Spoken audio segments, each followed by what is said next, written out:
Assalamualaikum warahmatullahi wabarakatuh. Kami dari kelompok 5, kelas 2F, Prodi Pendidikan Bahasa Inggris Unjika, akan dari mata kuliah Perkembangan Peserta Didik akan membahas tentang unit 2, yaitu karakteristik dan perbedaan individu. Kelompok 5 terdiri dari anggota Sahlan Atar Putra, Sabila Nafisa, Salma Khairunisa, dan saya sendiri, Dwi Bagus Dimas Fajrin Abdillah.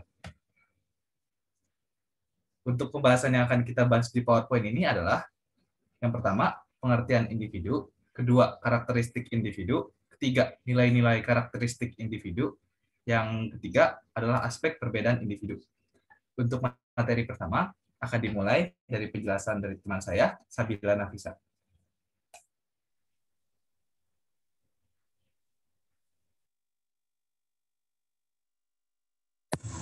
Oke, untuk yang pertama ada pengertian individu.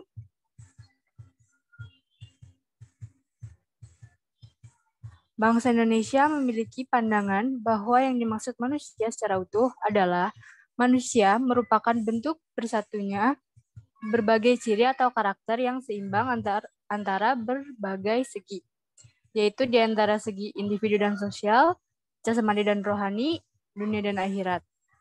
Hubungan itu menggambarkan keselarasan hubungan antar manusia. Sifat-sifat ini secara mutlak dimiliki manusia, sehingga pada dasarnya manusia adalah pribadi atau individu yang utuh.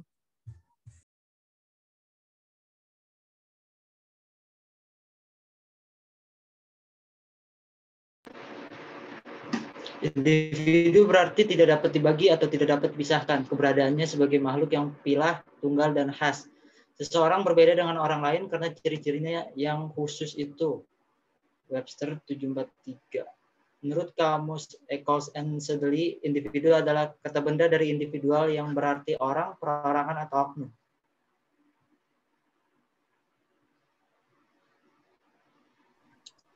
Karakteristik individu. Pengertian karakteristik individu. Setiap individu memiliki ciri-ciri bawaan dan karakteristik yang diperoleh dari pengaruh lingkungan. Karakteristik bawaan adalah karakteristik turunan yang dimiliki sejak lahir. Pengertian karakter. Menurut KBBI, karakter merupakan sifat, akhlak, atau budi pekerti yang membedakan seseorang dengan orang lain. Dengan demikian, karakter adalah nilai-nilai unik, baik yang terpatri dalam diri dan tergambarkan dalam perilaku.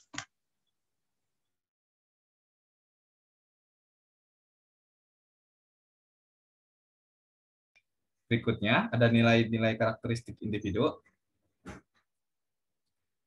Nilai karakteristik individu itu memiliki 5 jangkauan. Yang pertama, berhubungan dengan Tuhan. Contohnya itu beriman, bertakwa, bersyukur, jujur, disiplin, pemaaf, dan pemurah. Yang kedua adalah berhubungan dengan diri sendiri. Contohnya bekerja keras, berani, disiplin, berpikir matang, berpikir jauh ke depan, bijaksana, dan cerdik. Yang ketiga, berhubungan dengan keluarga. Contohnya bekerja keras, berpikir jauh ke depan, bijaksana, cerdik, cermat, jujur, lugas, dan tertib. Kemudian yang keempat ada berhubungan dengan masyarakat. Contohnya bekerja keras, toleransi, bijaksana, cerdik, cermat, jujur, berkemauan keras, lugas, dan setia. Yang kelima, berhubungan dengan alam sekitar. Contohnya bekerja keras, berpikir jauh ke depan, menghargai kesehatan, pengabdian, dan mencintai lingkungan.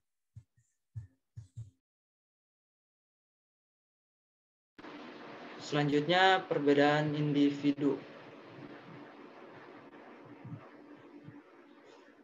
Pengertian perbedaan individu. Sifat individual adalah sifat yang berkaitan dengan perorangan, berkaitan dengan perbedaan individual perseorangan. Ciri dan sifat orang yang satu berbeda dengan orang yang lain. Perbedaan ini disebut perbedaan individu.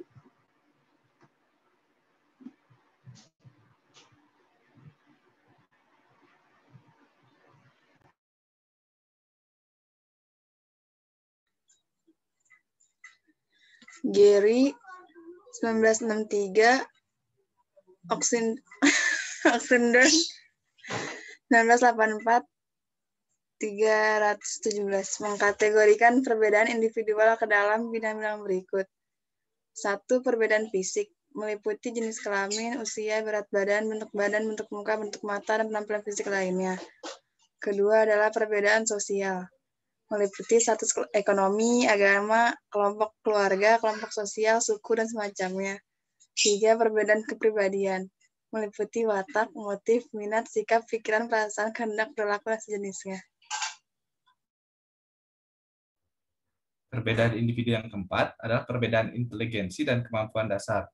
Ini meliputi tinggi, sedang, rendah, atau sangat mampu, dan kurang mampu.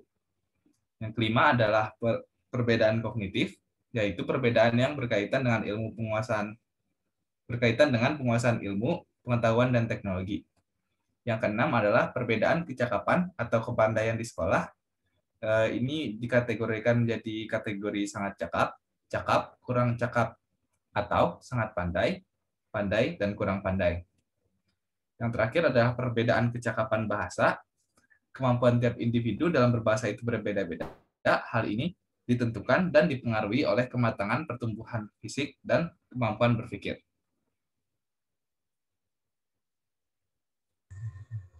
Yang kedelapan, perbedaan dalam latar belakang. Latar belakang keluarga, baik dari segi sosial maupun sosiokultural individu, adalah berbeda-beda. Perbedaan lingkungan juga dapat mengakibatkan pengaruh yang berbeda. Yang kesembilan, perbedaan dalam bakat. Bakat merupakan kemampuan khusus yang terdapat dari lahir. Apabila kemampuan tersebut mendapat rangsangan, maka bakat dapat berkembang. Disinilah letak perbedaan berada. Yang ke-10, perbedaan dalam kesiapan belajar. Perbedaan individu ini sangat ditentukan oleh pengaruh latar belakang lingkungan dan keluarga. Sikap apatis, optimis, banyaknya pengalaman, dan motivasi belajar mengakibatkan kesiapan belajar individu berbeda-beda. Sekian yang bisa kami sampaikan. Kurang lebihnya mohon maaf. Assalamualaikum warahmatullahi wabarakatuh.